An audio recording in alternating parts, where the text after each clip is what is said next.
오늘 설교 이제 시리즈로 계속 하고 있는 그리스도인의 정체성에 관한 설교입니다. 제가 이제 몇 주 동안 안 했기 때문에 기억을 잊어버릴 수도 있었겠지만 그래도 반복해서 나오는 주제 구절들이 있어요. 그래서 한번 볼게요. 요한복음 10장 30절 말씀 같이 한번 읽어요. 시작. 나와 아버지는 하나이다. 여기서 나는 누구지요? 예수님. 그러면 한번 다시 예수님과 아버지는 하나이다. 예수님과 성부 아버지는 하나이다. 하여튼 예수님과 아버지는 하나이다. 한번 같이 읽어보겠습니다. 예수님과 아버지는 하나이다. 아멘. 그리고 고린도전서 6장 17절 말씀 같이 한번 읽어봐요. 시작. 그러나 주님과 합하는 사람은 그와 한 영이 됩니다. 아멘.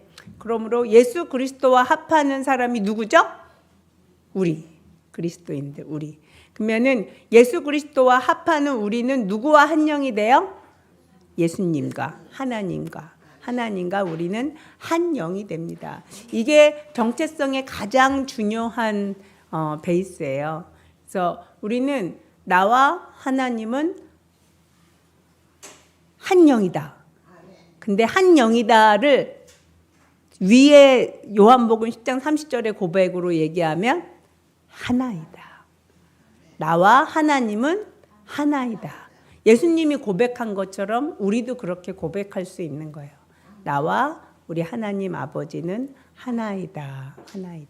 근데 이제 하나님 이렇게 생각할 때 우리는 하나님을 보다 친근하게 느낄 수 있는 분이 예수님이시잖아요. 인간으로 오셨기 때문에. 그래서 나와 예수님은 하나이다. 이게 가장 중요해요. 우리 그리스도인들에게 있어서. 그러니까 나와 예수님이 하나이니까 내 안에 누가 살아계시는 거예요? 예수 그리스도가 내 안에 살아계시는 거예요. 그러면 내가 나로 사는 것이 아니라 예수 그리스도로 살아갈 때 그게 진짜 산자예요. 하나님 앞에서 산자. 내가 예수 그리스도 안에 그리스도 예수께서 내 안에 사시는데 예수 그리스도로 살지 않고 나라는 존재로 살면 그때의 나라는 존재로 산 모든 삶은 죽은 삶이에요. 죽은 삶. 그러니까 성경에서 보는 시각이 살아있게 만들어주는 거거든요. 그러므로 제일 중요한 건 뭐냐면 예수님의 시각으로 보는 거예요. 성경도 보고 예수님의 시각으로 세상도 보고 예수님의 시각으로 모든 것들을 분별해서 보는 거거든요. 그렇게 보기 시작하면 많은 것들이 굉장히 달라져요. 아주 많은 것들이.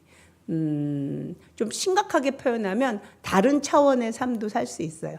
지난주에 주일날 예찬이가 왔었어요. 요한이랑 같이 우리 집에 와가지고 이제 원래 요한이가 샐러드를 가지러 온 건데 예찬이가 이제 질문을 한대요. 그러면서 이제 성경에 대해서 궁금한 게 많더라고요. 그래서 그걸 이제 질문에 답을 해주게 되면서 제가 어떤 얘기를 했었냐면, 그러니까 예수 그리스도로 말미암아 하나님을 이렇게 이제 하나님께 모든 걸 기도하고 아뢰게 될 때, 뭐 앞에 많은 얘기가 있지만 결과적으로 어떤 얘기를 했냐면 분노가 올라오지 않는다. 과거에 어떤 상황이 생겼을 때 분노했던 것들이 주님의 시각을 갖추게 되면 신기하게 분노가 안 올라와서 분노하지 않게 된다. 그걸 자기가 발견하고 놀란다. 그러더니 그게 가능해요? 막 이렇게 눈을 동그랗게 뜨고 그게 가능해요? 막 이렇게 물어보는데 가능해. 내가 나를 보니까 가능하더라. 신기한 일이야. 막 이러면서 이제 그런 얘기를 했었는데 내 안에 계신 누구의 눈으로 봐야 된다고요? 예수 그리스도의 눈, 예수 그리스도의 시선.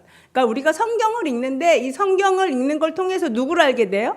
예수님에 대해서 알게 되고 그 예수님의 마음, 또 예수님의 정말 시선, 예수님이 뭘 기뻐하시고 뭘 슬퍼하시고 뭘 분노하시는지 하나님의 마음을, 그리고 하나님의 성품을 우리가 알게 되죠. 그리고 근데 그것이 나의 인간적인 관점으로 이해하려고 하면 이해 못하는 거 투성이에요. 근데 하나님의 입장, 하나님 되심, 하나님께서 우리에게 부어주신 내 안에 예수 그리스도께서 살아계시기 때문에 내 안에 뭐가 있는 거냐면 신성이 있어요. 내 안에 하나님을 이해할 수 있는 신적인 능력이 내 안에 있는 거예요. 여러분 모든 그리스도인들에게는 이 하나님을 이해할 수 있는 놀라운 능력을 하나님께서 우리 영에 부어주셨어요.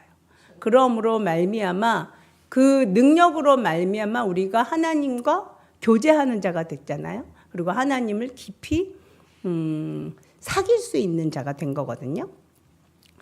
이 예수 그리스도를 믿는 자들, 우리의 본질은 그러면 육이 아니라 영입니다. 아멘. 우리의 본질은 뭐라고요? 영입니다. 아멘.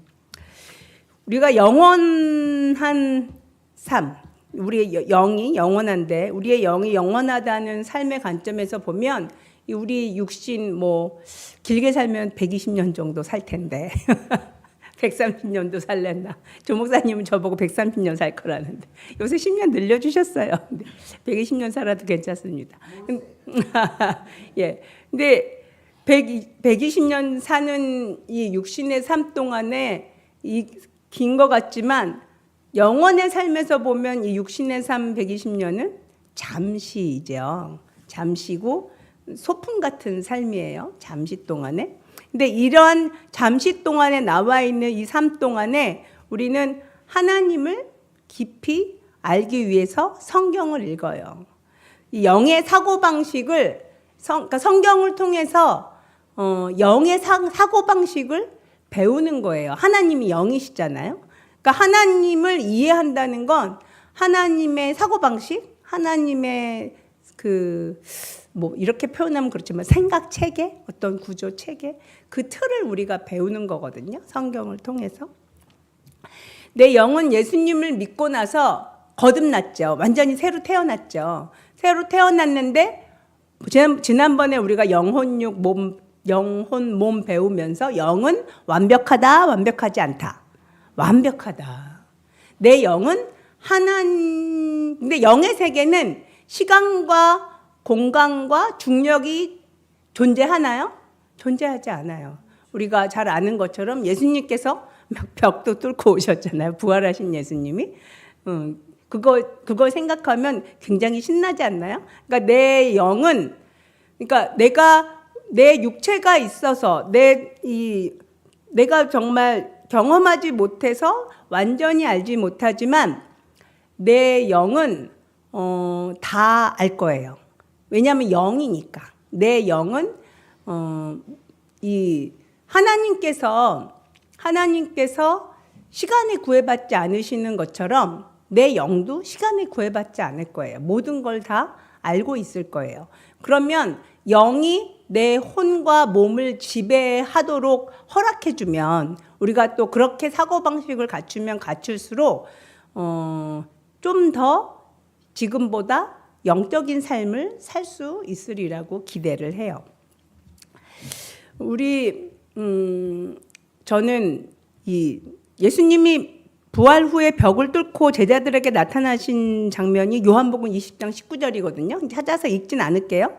그리고 또 예수님이 제자들의 눈앞에서 하늘로 올라가셨거든요. 그게 누가복음 24장 51절하고 마가복음 16장 19절인데, 그러니까 제자들이 이렇게 예수님 하늘로 올라가시네.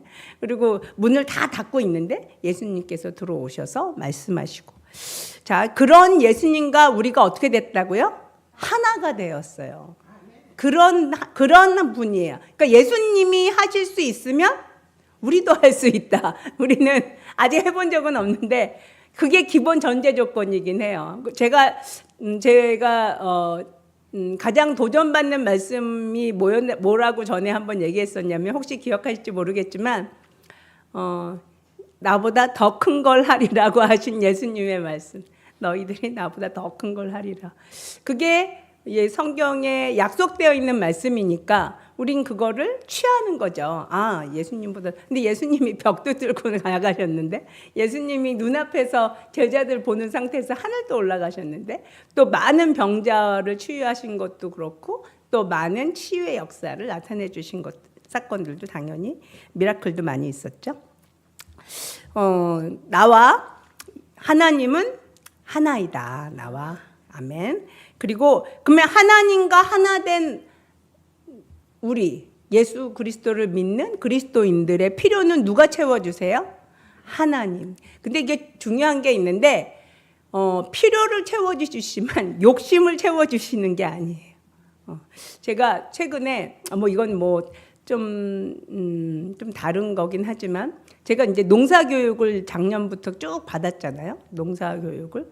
근데 처음에는 내가 농사를 알고 싶어 했는데 이제 공짜로 막 가르쳐 주니까 좋더라고요.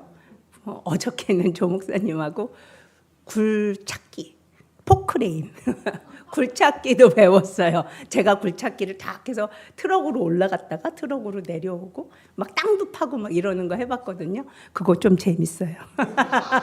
약간 어른 장난감 같아요. 여러분도 해보시면 재밌을 거예요. 왜냐하면 이렇게 레버를 하면은 얘가 쫙 올라가서 땅을 막 파요.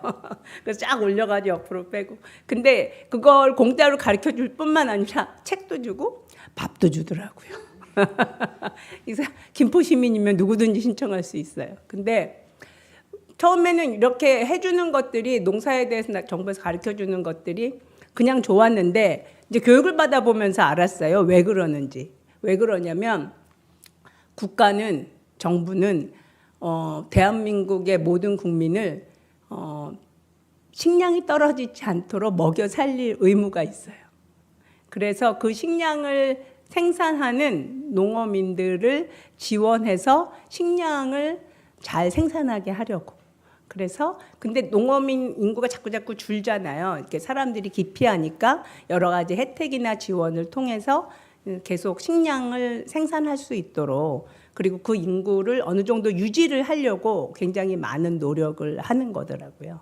그래서 다양한 이제 지원 정책과 이런 것들이 있다는 걸 알게 됐어요.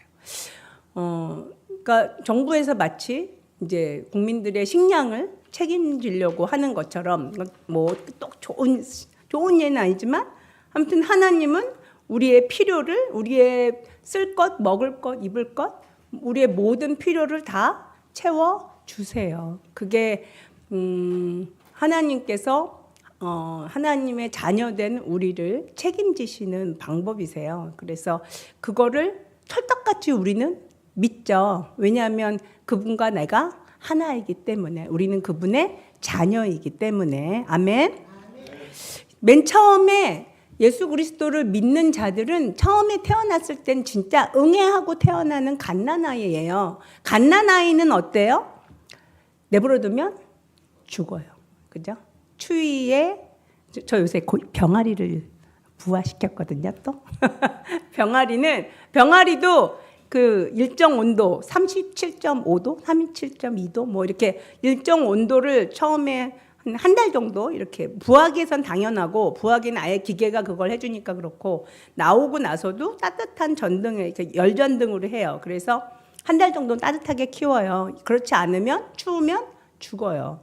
우리 농장에 그 자연 부화를 했는데 이제 닭들이 한 놈이 먼저 태어났는데 얘를 내팽개쳤더라고요. 그러니까 이거 순전히 제 뇌피셜인데요.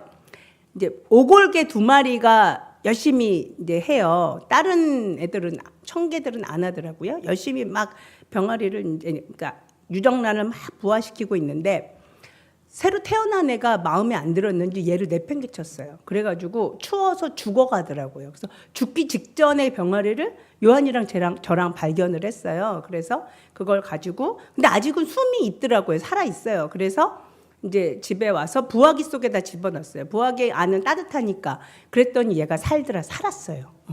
네, 살았어요. 그러니까 일정하게 갓난 아기로 태어났을 때는 정말 완벽한 돌봐주심이 아니면 죽어요. 그래서 예수님 믿자마자 한동안은 아무 짓도 안 해도 기도 응답이 엄청 잘 돼요. 첫사랑이라고도 표현하는 시간이 있어요. 굉장히 하나님의 사랑을 깊이 느낄 수 있는 이제 그런 시간이 있는데 그 단계가 좀 지나고 나가면 뭐가 들어가요? 훈육이 들어가죠. 이 어린아이의 단계거든요. 이 어린아이는 우리 어때요? 사람이 되게 길죠. 이렇게 쭉 요한이 보니까 대학원까지 졸업을 하고 난 다음에야 이제 어떤 사회적으로 독립할 수 있는 정도. 그죠? 우리나라는 교육을 쭉 받잖아요. 초, 중, 고, 대학교 혹은 대학원까지.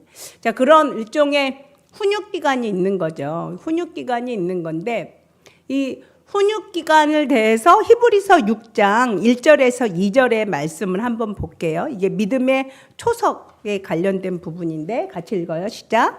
그러므로 우리는 그리스도교의 초보적 교리를 제쳐놓고서 성숙한 경지로 나아갑시다.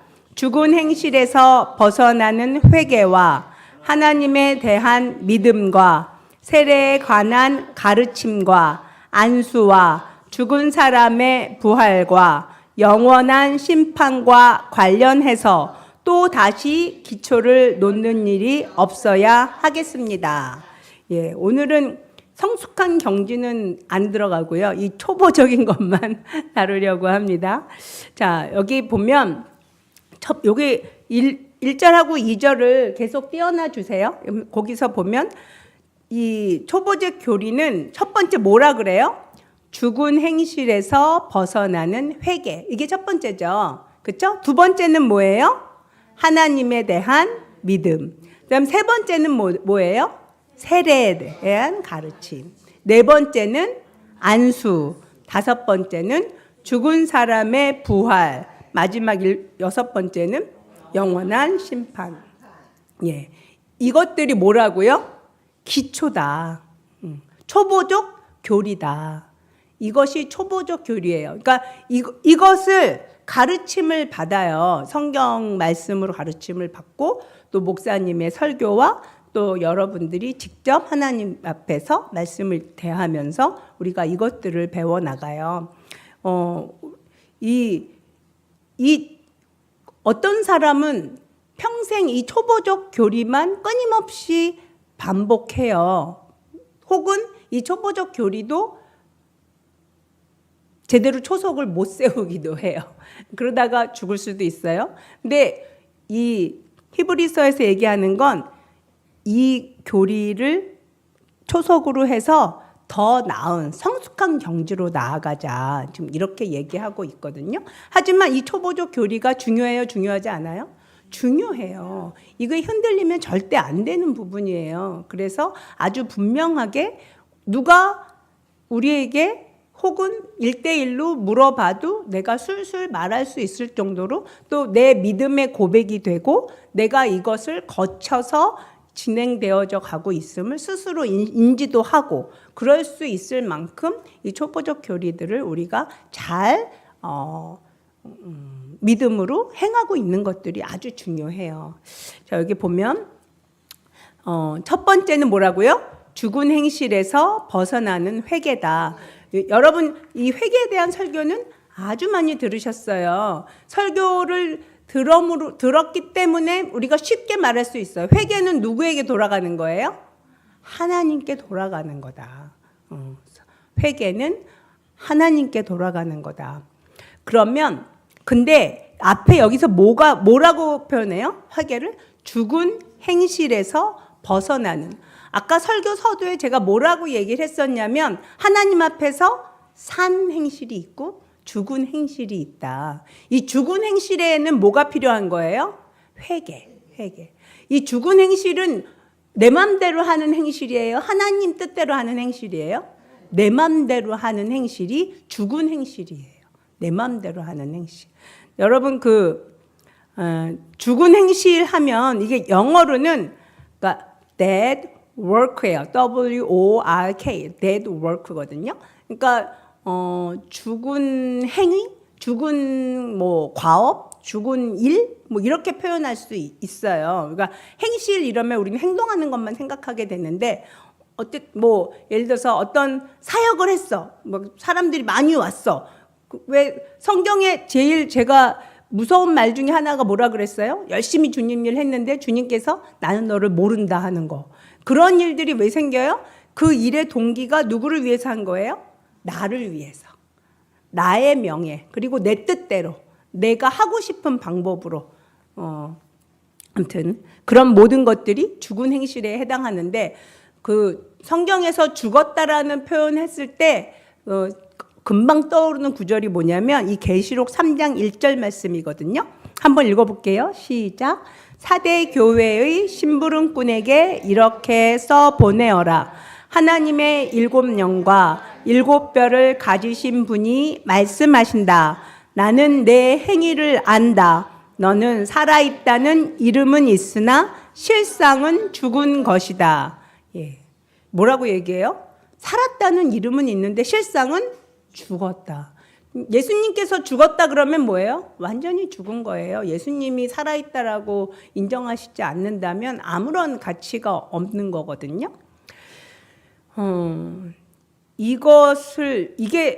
저는 개인적으로 이 말이 가장 두려워요. 내가 착각하고 살까봐. 내가 살아있다고 생각하는데 실은 죽은 행위나 죽은 일을 할까봐, 혹은 죽은 행동을 할까봐, 그런 또 죽은 시간들을 생산할까봐 그런 것들을 항상 두려워하고 하나님 앞에 기도해요. 그렇게 하지 않기를.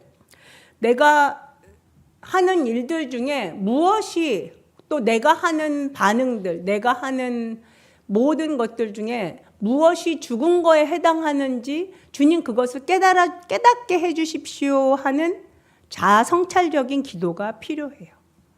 하나님은 우리가 구하는 모든 것들, 또 주님 앞에 내가 정결하고자 구하는 모든 것들에 대해서 정말 신실하게 응답해 주세요. 그래서 주님, 제가 뭐가 죽은 행실이죠? 이 사대교회에 말한 것과 같은 죽은 행실을 저는 더 이상 하지 않기 원합니다. 주님, 알게 해주세요. 주님, 깨닫게 해주십시오. 이렇게 기도할 수 있습니다.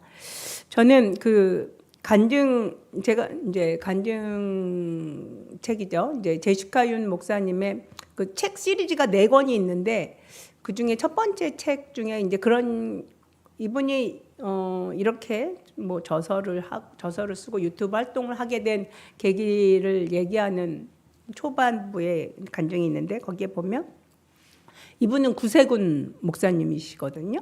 거기다가 특수목회를 하셨어요. 그래서 뭐 술 중독자들, 또 도박, 또 마약 중독자들, 또 노숙인들, 미국에서 또 그리고 미국에서 여자 목사로, 물론 남편은 백인 남자 목사님이세요. 부부가 이렇게 이제 교회에서 목회자의 위치에서 섬긴다는 게 쉽지 않을 거예요. 근데 거기서 정말 죽기 살기로, 그러니까 하나님께서 특수목회 하시는 것을 더 기뻐하실 것이다. 나는 특수목회를 해야겠다. 이렇게 작정하고 특수목회를 시작하신 분이거든요. 저는 이분이 자신에 대해서 막 험악한 말을 해요. 저는 뭐 아주 뭐라고 표현하지?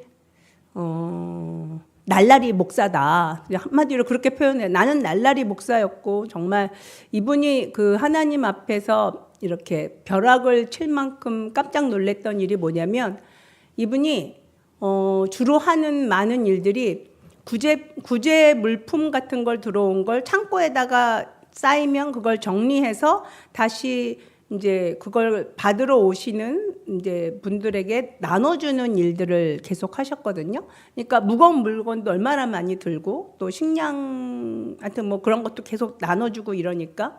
근데 그 일을 정말 뼈가 부스러지도록 일을 하셨어요. 그러다가 기절을 하셨어요.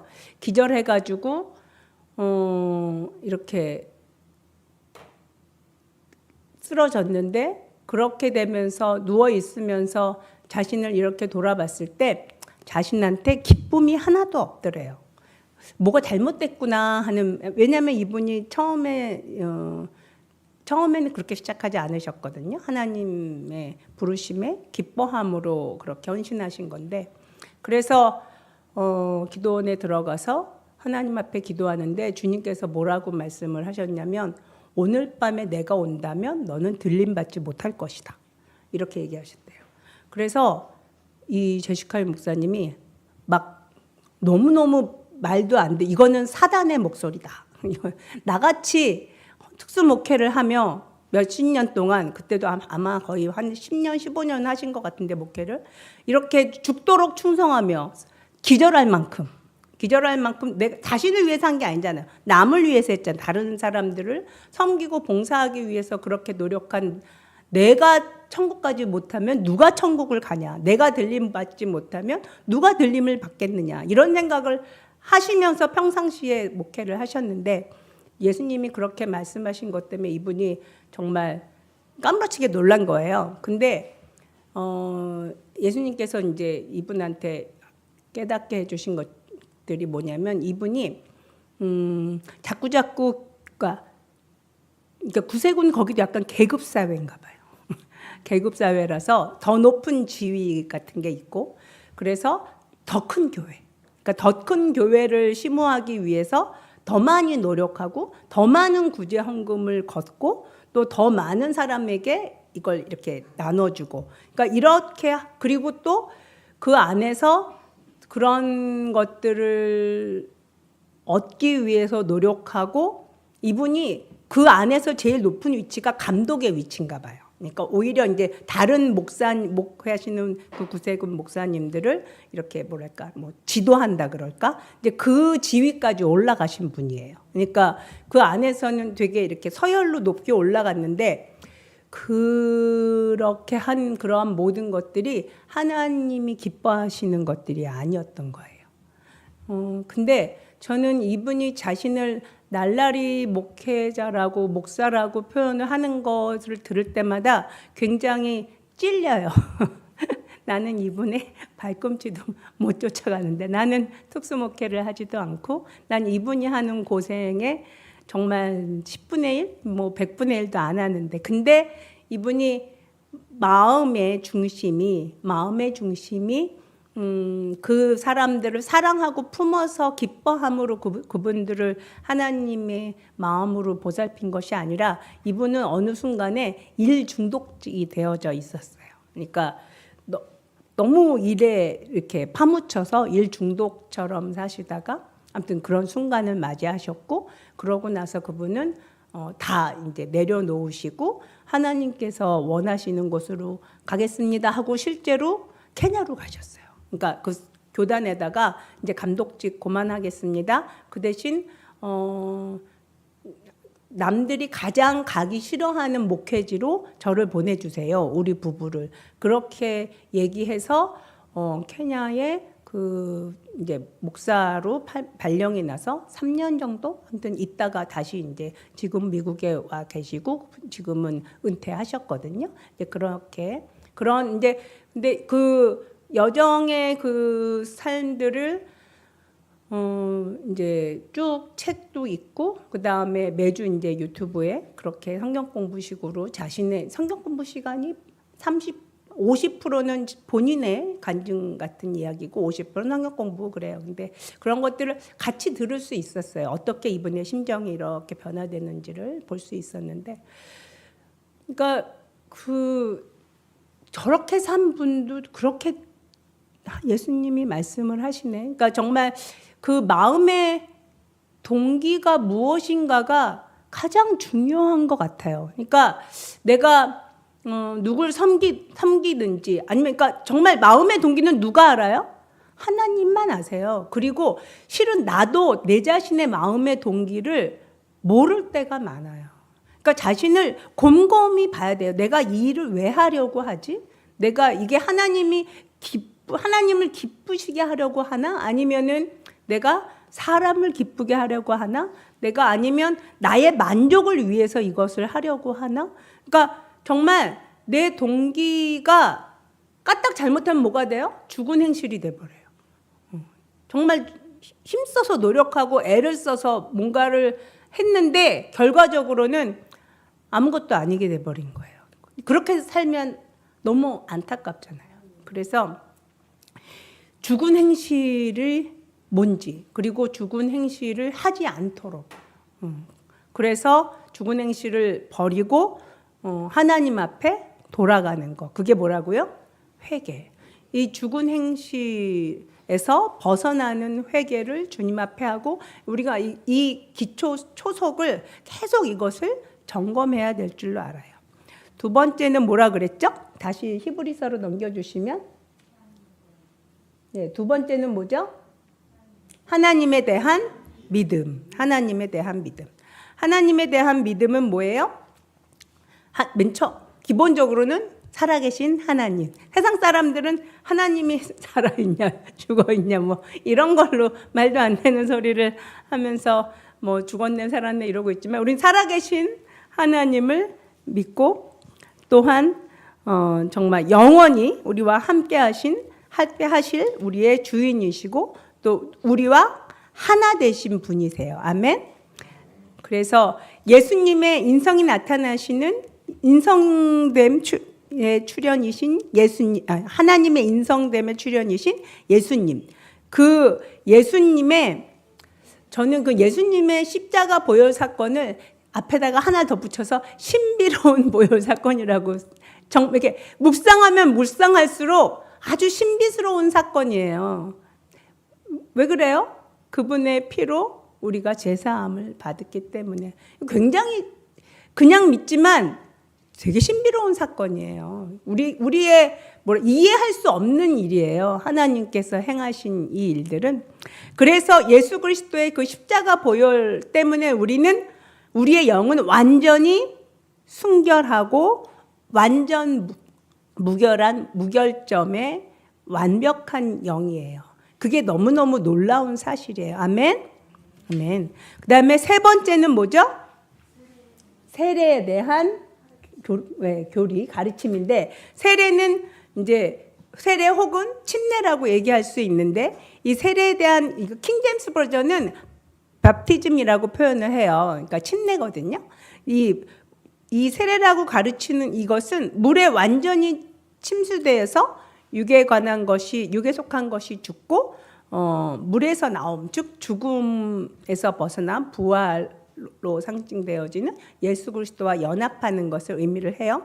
말씀은 이 로마서 6장 3절에서 4절, 또 사도행전 22장 16절인데 시간이 별로 없어서 제가 그냥 말씀만 하고 여기다 띄우진 않아요. 그래서 로마서 6장 3절 보면, 무릇 예수 그리스도와 합하여 세례를 받은 우리는 그의 죽으심과 합하여 세례를 받은 줄을 알지 못하겠느냐, 이렇게 얘기해요. 또 사도행전 22장 16절은 주의 이름을 불러 세례를 받고 너의 죄를 씻으라 하더라. 즉 이 세례를 받은 우리는 그의 뭐와 합하여? 죽으심과 합하여. 그의 죽으심과 합하여 세례를 받았다. 그러니까 우리는 세례를 받음으로써 예수 그리스도의 죽음과 합하여졌다는 표현을, 우리가 세례를 순종하여 세례를 받은 것이죠.